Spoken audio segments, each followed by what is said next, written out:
ఆడుకుందాం అక్షరాల ఆట. ఇది మీ పుస్తకంలోనే ఉంది, తెలుగు పుస్తకంలో ఉంది.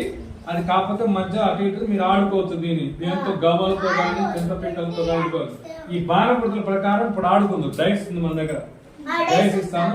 మళ్ళీ ఆడుతుంది. దీని పెద్దదాని మీద ఆడండి, చిన్న ఆడారు కాబట్టి. ఈసారి ఇటు పక్కనేమో చిత్రపఠనం. చిత్రపఠనం అంటే ఈ బొమ్మలు చూసి ఏమేం జరుగుతుందో చెప్పాలి. ఏం చేస్తాం చెప్పండి. ఇక్కడ అది ఎలుక ఏదో తింటుంది. Very good. ఉడత తినలా, ఇంకా ఉడత గింజ తీసుకోబోతోంది, లేదా ఉడతకు గింజ దొరికింది. Very good. చెప్పండి. ఋషి ధ్యానం చేస్తుంది. అమ్మాయి ఉయ్యాలుగుతుంది. చెప్పారు ఉయ్యాల అనకూడదు, ఊయల. ఈ రెండే చెప్పాలి. ఊయల ఊగుతున్నది. ఇదిగో ఈ పదాన్ని బట్టి చెప్పాలి. అమ్మ అమ్మ ఉంది కదా, అమ్మ వాక్యం చెప్పాలి. Very good. అమ్మ అబ్బాయిని ఎత్తుకున్నది. ఆడొక్క పదం చూడండి, పదానికి వాక్యం చెప్పాలి. ఎక్కడ?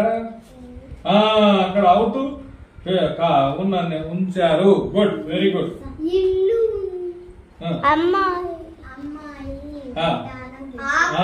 అమ్మాయి వడ్డానం పెట్టుకుని ఉంది. ఆకు ఎక్కడ? అప్పుడు అట్లా ఆకు ఉంది అంటే సరిపోద్దా? ఇంకా చెప్తారు. నీళ్ళలో ఓడ ఉన్నది. Very good. నీళ్ళలో ఏనుగు స్నానం చేస్తున్నది. అహాగడి కాదు, అంగడి. అంగడిలో పండ్లు ఉన్నాయి. ఇంకా నదికి అవతల అంతఃపురం ఉన్నది. ఇంకా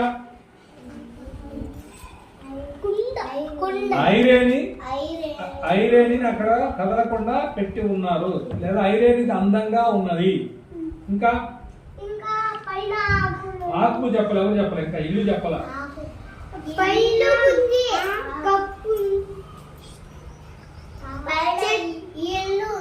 చెట్టుకు ఉన్నటువంటి ఆకులు ఇంటి పైకప్పు పైన ఉన్నవి. ఇల్లు పైకప్పును గడ్డితో కప్పి ఉన్నారు. వండనం కాదు, అట్లా అర్థమైందా? ఇది చిత్రపఠనం అంటే.